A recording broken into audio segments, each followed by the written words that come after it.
Bonjour, bienvenue, nouveau numéro de Megatrend sur Boursorama. Aujourd'hui, on se demande ce que représente la tech pour l'économie avec vous, Bastien. Bonjour Bastien Dru. Bonjour. Bon, la digitalisation de l'économie, la numérisation de l'économie, on peut l'appeler comme on veut, ça reste toujours, encore aujourd'hui, une méga tendance, parce qu'elle n'est pas nouvelle, même si peut-être qu'elle s'accélère d'ailleurs. Alors c'est clairement une méga tendance. La digitalisation, c'est en train d'affecter tout ce qui touche à notre vie quotidienne, la façon dont on va consommer, la façon dont on va produire, la façon dont on va travailler. Enfin, et ça va être quelque chose qui va vraiment continuer dans les années à venir. Il y a déjà eu une forte tendance de digitalisation de l'économie, on peut le voir vraiment tous les jours. Après, c'est quelque chose qui est difficile à quantifier parce que ça a plein de formes qui sont différentes. Et c'est pour ça que notamment le travail qu'a fait le BEA aux États-Unis, donc le BEA, c'est l'agence qui calcule le PIB aux États-Unis. Ils ont calculé un PIB qui est numérique. Alors, qu'est-ce que ça veut dire ce PIB numérique? Qu'est-ce qu'on y met dedans? Il y a trois grandes composantes. Le commerce en ligne, bien sûr, déjà. Il y a le commerce en ligne, ça c'est l'une des grandes composantes. La deuxième composante, c'est tout ce qui va être relatif au matériel, aux ordinateurs, aux imprimantes, aux souris, etc., les casques et tout ce qu'on veut, mais aussi les infrastructures physiques, donc les data centers notamment, la construction de semi-conducteurs. Et la troisième composante, c'est celle qui va être relative aux services numériques payants. Et là, on peut penser par exemple au streaming, Netflix, on peut penser au cloud par exemple, et aussi aux plateformes de mise en relation des consommateurs. Et en fait, ces trois grandes composantes de l'économie numérique, ça a été estimé par le 10% du PIB américain. C'est autant que l'industrie? C'est à peu près autant que l'industrie. Donc c'est vraiment énorme parce que c'est une grosse partie de la plus grosse économie du monde. Donc c'est déjà quelque chose qui est tout à fait significatif. Mais ce qui est aussi très important sur cette économie numérique, c'est sa croissance. Alors, pour l'instant, on a des chiffres seulement de 2017 à 2022. Mais la croissance de l'économie numérique, elle a été de 7,1% par an en moyenne sur cette période-là, alors que l'économie standard, elle n'a progressé que de 2,1% sur cette période. Donc on a vraiment une économie numérique qui croît extrêmement vite, avec évidemment des sous-segments qui croissent encore plus vite. J'allais venir entre les biens tech et les services tech, on peut affiner aussi la croissance de chaque segment? Oui, on peut tout à fait affiner. Quand on regarde la valeur ajoutée réelle, par exemple, du cloud, ça a progressé de 33% par an sur la période 2017-2022. Et donc on est quand même très largement au-dessus de la croissance standard de l'économie. Qu'est-ce que la tech, et peut-être l'IA, parce que c'est le mot-clé maintenant depuis 2 ans, qu'est-ce que ça peut changer aux perspectives de croissance?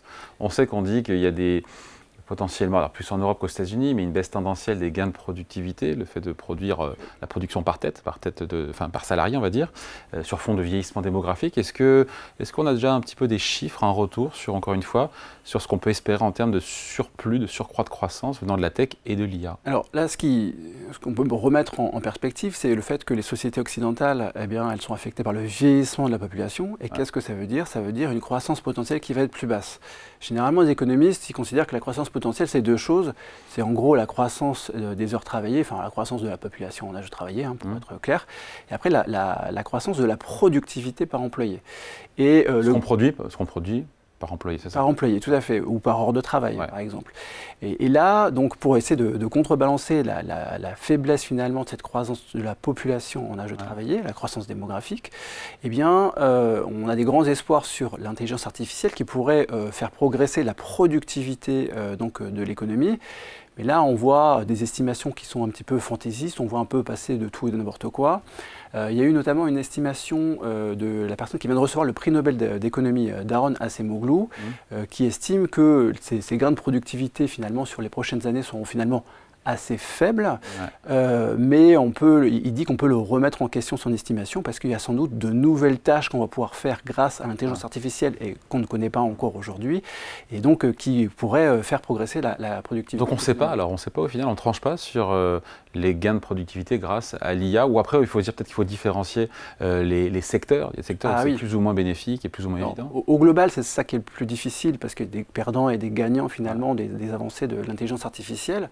Mais quand on prend quelques sous-secteurs, notamment celui de la médecine ou de la chimie. Là, on a déjà des grandes avancées de productivité. Médecine, c'est-à-dire par exemple, les découvertes de molécules pour les médicaments. Là, on a déjà un nombre de molécules qui ont été découvertes par l'intelligence artificielle qui a très fortement augmenté. Ce sont des molécules qui, pour certaines, sont déjà sous test clinique, donc qui vont peut-être être sur le marché assez prochainement.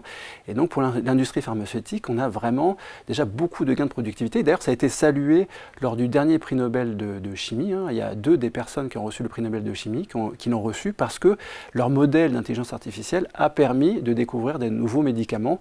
Et donc, on voit vraiment que la science d'aujourd'hui est entremêlée avec l'intelligence artificielle. Bon, Bastien, sur le plan boursier, il faut qu'on en parle aussi, on a parlé de l'impact économique de la tech. Sur le plan boursier, on sait que la tech a joué un rôle de locomotive, évidemment, depuis 5 ans aux États-Unis. Les Américains qui se sont aussi beaucoup enrichis, enfin ceux qui avaient des actions tech américaines en portefeuille. Et donc là, oui, il y a les effets richesse d'ailleurs, on peut commencer à les mesurer. Tout à fait, ouais. Donc la façon dont on peut mesurer tout ça, c'est regarder ce que représente la cote boursière américaine en pourcentage du PIB, parce que finalement, c'est voir ce que ça représente par rapport à l'économie. Si on prend les sociétés non technologiques, elles représentaient avant le Covid, en 2019, elles représentaient 120 à 130% du PIB. Les sociétés technologiques, donc en 2019, elles représentaient à peu près 30% du PIB. Aujourd'hui, c'est plutôt 65-70% du PIB. Le Nasdaq a doublé depuis la fin de l'année 2019. Et aujourd'hui, on peut estimer qu'il y a vraiment des effets richesse qui sont très importants du fait de la progression boursière des sociétés technologiques.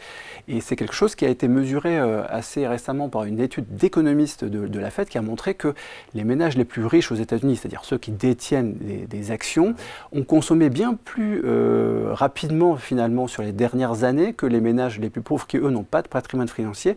Et l'une des interprétations des auteurs, c'est qu'il y a vraiment des effets richesse très significatifs qui se sont mis en place sur les 2 ou 3 dernières années du fait de la progression en bourse des sociétés technologiques. Ouais, pour ceux qui en ont évidemment en portefeuille. Est-ce qu'on peut dire, et on finit là-dessus, Bastien, que désormais la santé de la technologie, de la tech américaine peut pour partie déterminer la santé de l'ensemble de l'économie américaine? Avant, on avait inversé la proposition, maintenant c'est dans ce sens-là carrément, tellement le poids de la tech américaine pèse aujourd'hui. La tech est devenue si importante que aux États-Unis. Aux États-Unis, mais même dans d'autres pays. En Europe, on aurait pu dire que l'économie numérique, c'est aussi 10% du PIB en Europe. C'est à peu près la même chose. Et en fait, la tech est devenue si importante, a un poids macroéconomique si important que si elle va bien, l'économie ira sans doute bien. Et si elle connaît une contraction, l'économie aura des difficultés.